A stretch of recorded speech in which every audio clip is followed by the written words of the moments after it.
Having analysis paralysis over comping deals. Check out this video I just made with someone that just said, hey, I'm having analysis paralysis over comping deals and I don't know what to do.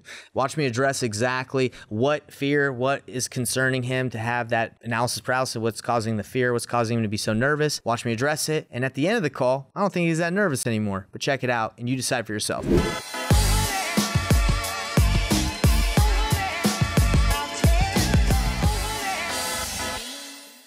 Tell me a little bit about like how you're feeling, because it's been a while since I've started. I've been in it for about 5 years. So tell me how you're feeling, what's going on. I'm pretty nervous, I'm not gonna lie. Been trying to do this for at least a month almost now. Yeah. And I finally got to the stage where I'm somewhat comfortable enough to go out and try and make calls and I'll do all that. But I'm just stuck on analysis paralysis, essentially. So let me ask you a quick question, because I'm interested. What makes you most nervous about the process? Is it talking to the seller? Is it not knowing, like talking to the agent? Is it not knowing what to offer? Like what's making you nervous? It's a combination of talking to the seller and the agent, but majority not knowing how to comp it properly. So for example, if I was to say find a property for $230 and I offered something like $160, I don't want to then later on find out that it was worth less. You know what I mean?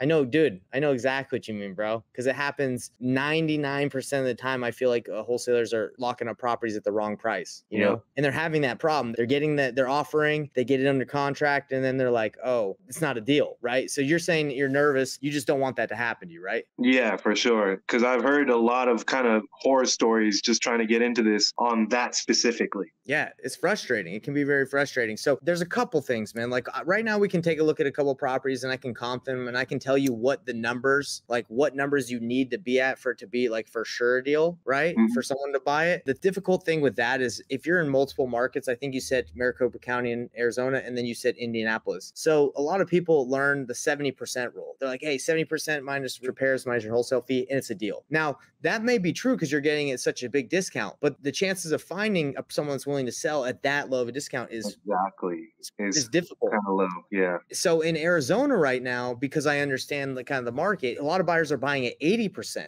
right? They're buying by 80%, sometimes just 80% period, right? Without even your wholesale fee, well, obviously your wholesale fee, but without even repairs. Some buyers are doing 80% minus rehab. So the rule of all across the board of 70%, 80%, 90%, it doesn't work. Just because you can't live and die by that. It's just not gonna work. Because in Indianapolis, in specific towns in Indiana, like Brazil, Indiana, Terre Haute, Indiana, just outskirts cities other than Indianapolis, sometimes it's 50% minus repair.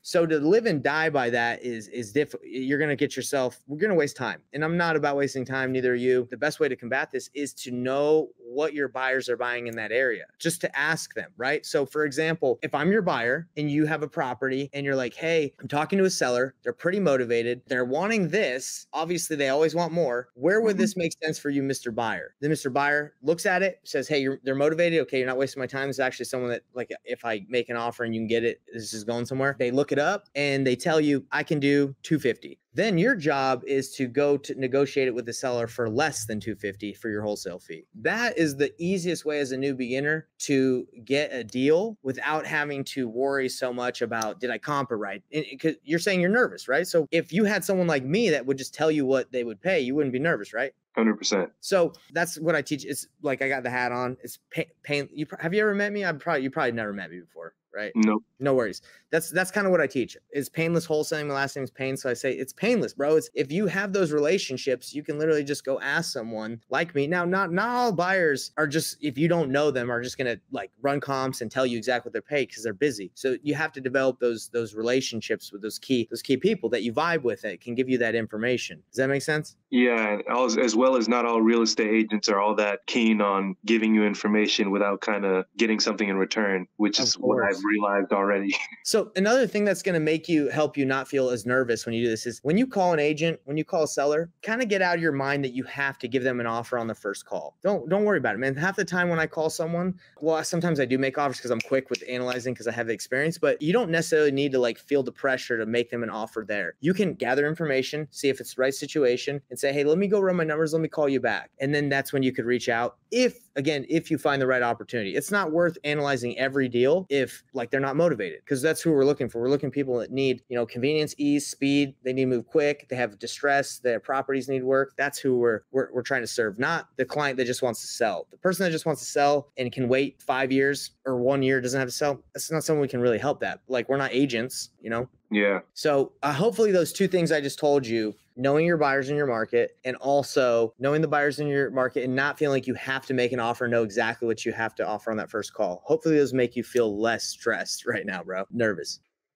All right, so let's take a look at some of those deals, and I'll show you, because it is important to know how to comp. So, but again, don't live and die by the 70% rule. I'm about to show you how I do it. All right, so give me the address of one of the houses that you want help comping. Okay, so the first one is 6510 Lupine Terrace, Indianapolis, Indiana. Okay, so this is on the MLS, correct?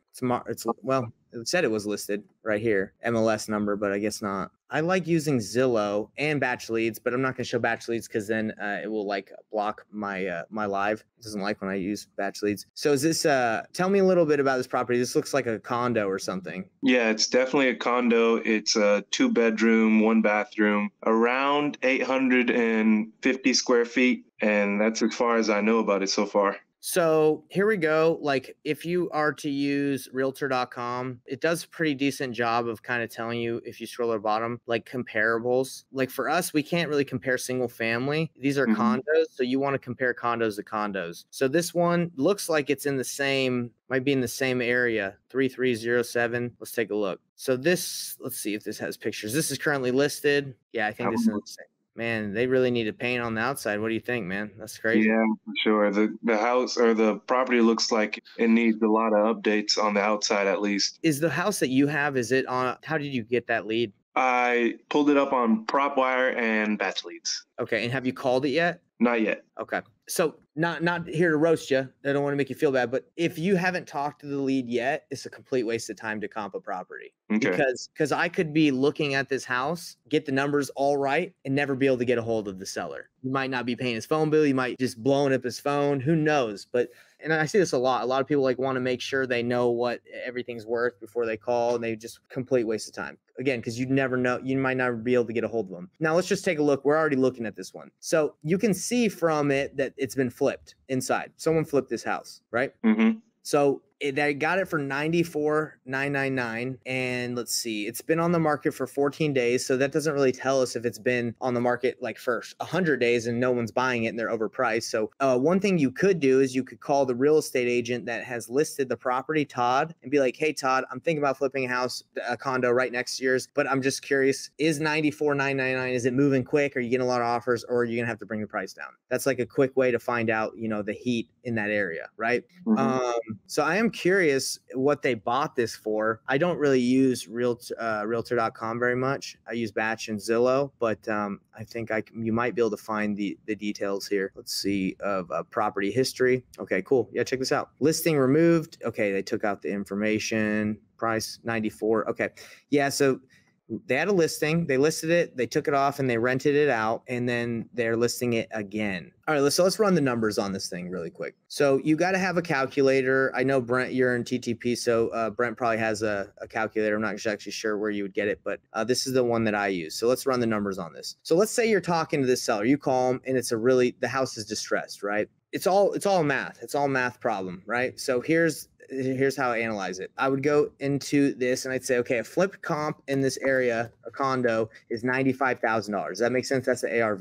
Mm-hmm. And that's not 100% sure. Like, we're not sure. I usually look at for sale instead of what's for sale versus what's sold, just because markets are changing pretty quick right now. So if I check like 6 months or a year ago on what's sold, it might not be very accurate because, you know, the market right now. So I just say what's for sale. And that also helps you if you're in a non-disclosure state where they don't even tell you what something's sold for. So let's just assume it's 95. And I'm talking to the seller. The seller's like, hey, everything is destroyed, right? Like, you got to tear out. It's a tear down. Okay. So for me, I'm like, okay, tear down. what's the square footage in this property? It's 966. So I put the square footage in here, 966. And I'd say, okay, this house needs everything. Right here's the rehab cost for me. Everything. $40 times $40 square foot times 966. This would be about $38,000 rehab for everything. And a lot of people, they might increase these numbers, but I think it's fine. How much are you trying to make on your wholesale fee? If I can make 8, that'd be great. Okay.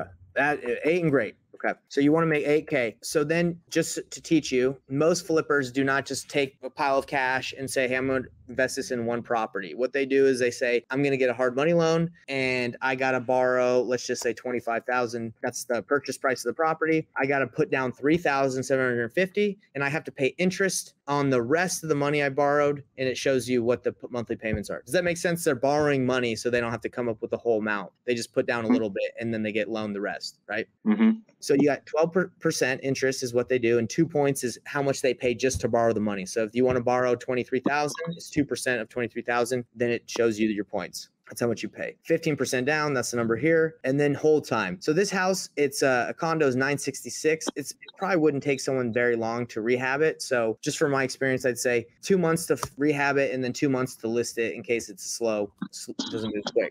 Commission and sale. Do you know what commission and sale is? No. Like, okay, so you know how real estate agents list? Yeah, real estate commission. You know what that is. Mm-hmm. So there's 3% for someone to list the house, and then there's 3% for a buyer's agent to come in. So it's usually 6% is what a buyer would have to pay if he was not an agent. He'd pay 3% to a realtor to list it, and 3% for a realtor to bring a buyer. Okay. Most flippers know somebody that's an agent or they are an agent, so they don't pay that listing fee of 3%.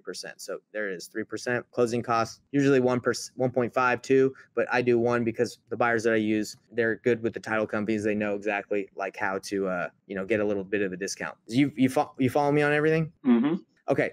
So if you were, I just threw in the number 25 just because from experience, I'm like, okay, it's probably gonna have to be around that low. If you want to make 8,000 and the rehab is everything, and it's about $38,000 rehab, you would have to, in order to get your investor in the green, that's where all investors want to be. They want to be above 15%, 20% or higher. In order to get your investor in the green, you would have to get this from the owner. You'd have to get it from the seller for $25,000. Okay. And then you would wholesale it to your buyer for $33,000. It's all it's doing is taking the price that you got it for under contract for, adding 8, and it's giving you what you wholesale it for. Okay. Okay. So if you're talking again to this seller and they're like, look, the house, blah, blah, blah, this is my problem. And I need to sell quick. And you're like, well, we usually buy properties in this area for around 20 to 25,000. That's not my final offer, but would that make sense if we were able to offer you something in that range? No way, your offer sucks. And you're like, okay, well, tell me, what would make sense? I said that's not my final offer. They'd say, you got to give me at least 33,000, right? So you're like, okay, well, let me see if this works. Now you're at 10%. Now, most buyers in, Salt Lake City, Utah, Phoenix, other like major metros are okay with a 10%. Like that's like you're getting low. You're getting to like an iffy deal right now. Like if it's below 10%, because that's how much they want to make on the return on their net profit, right? This is calculating, they buy it. Yeah, that's how much money they make on their, I'm having a brain fart, but that's how much percent they make net profit. So this is getting a little iffy. So you might, if you can't get any better than 33, you might have to adjust your wholesale fee, right? And then it gives them a little bit better of a deal. Not that you'd have to, or you could just say, hey, look, if I did that, if I came up with a 33, it's kind of getting tight for me. Could you do 30? And that's where the negotiation, right, is coming into play. But that's why knowing your buyers and how I suggested in the beginning is really important, because you might have someone that is cool to buy at 8%. Right? They're willing to pay a little bit more, but you're kind of in a scenario right now where you're like, I don't know, right? I don't know what someone's going to buy at. So that's why I suggest to do the painless way and network, go to RIAs, find people through title companies. You can use batch leads to find buyers. You can reach out to agents and network. And this isn't like something that takes years. It takes days to, really reach out. And it's a continuous thing where you're always trying to improve your relationships. A lot of people, what they'll do is they'll find some buyers and they'll never do it again. Like they'll just look for deals nonstop. So you want to keep on cultivating good relationships with your buyers. So that is how this works, man. Because you're pretty much getting a deal for a flipper. So what makes something a deal? Well, you got to talk to the buyer, but it's usually if they can make between 10 and 20% net profit on their investment. Okay. Does that help? Yeah, very much. And by the way, if you like this video, smash that like button so more people can see it, and we'll get you more content like this where we show you exactly how to do it step by step.